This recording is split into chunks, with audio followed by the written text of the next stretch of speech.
Mm. Kwarto ni Mika yan.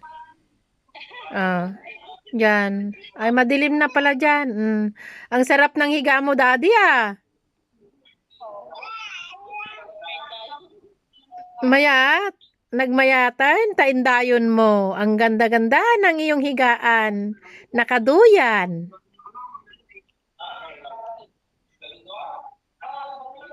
Mm. Yun, yung kwarto nila. Ayan, no. Yan. Sa ano yan, sa roll up. Ayan. Oral mo lang nga, duwa mo nga minti. Nakabukas nga roll up yon, mayat man, data.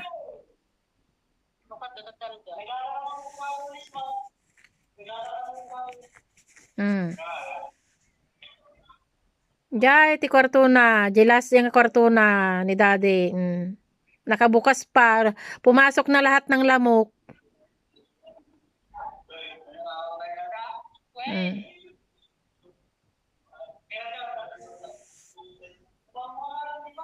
Mm.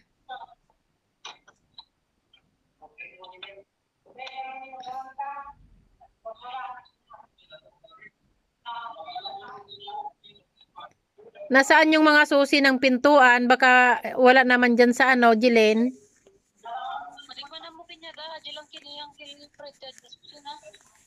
Bakit walang susi yung kilimika?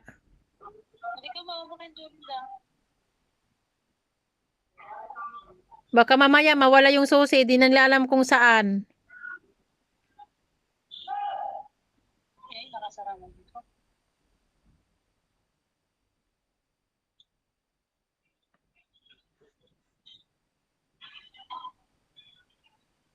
Nilagay pala niya sa labas yung ref niya.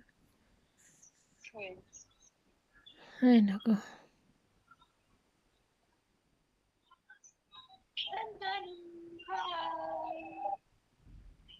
Yan na si, ano, auntie mo, oh.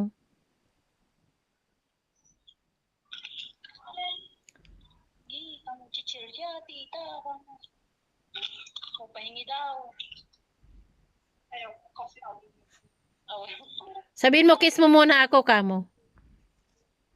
Kiss mo na daw, kiss. Ayoko.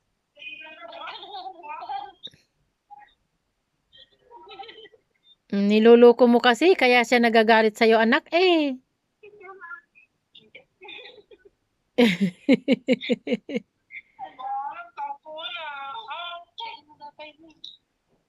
O, tapos sabihin mo, kiss mo ako.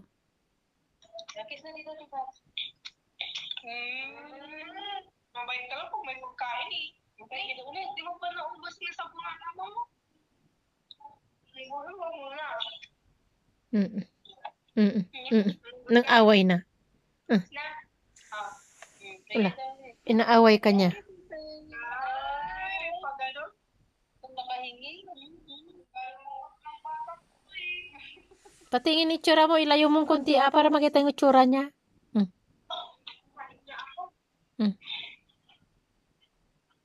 Wala lang tita. Oh, may pagkain naman din oh. Ay! Ewan ko lang kasi nilagyan ni kuya mo yung kanin.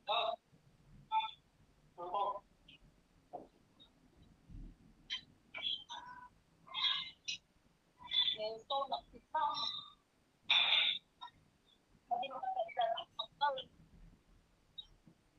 Di kaya nagnak-nak-nak yung ano, yung oven nila sa taas na, baka hindi na nililinis.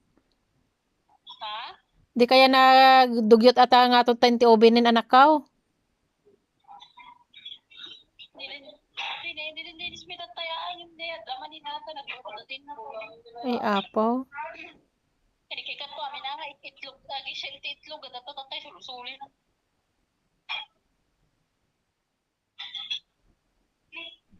Nadugyot da anak ko.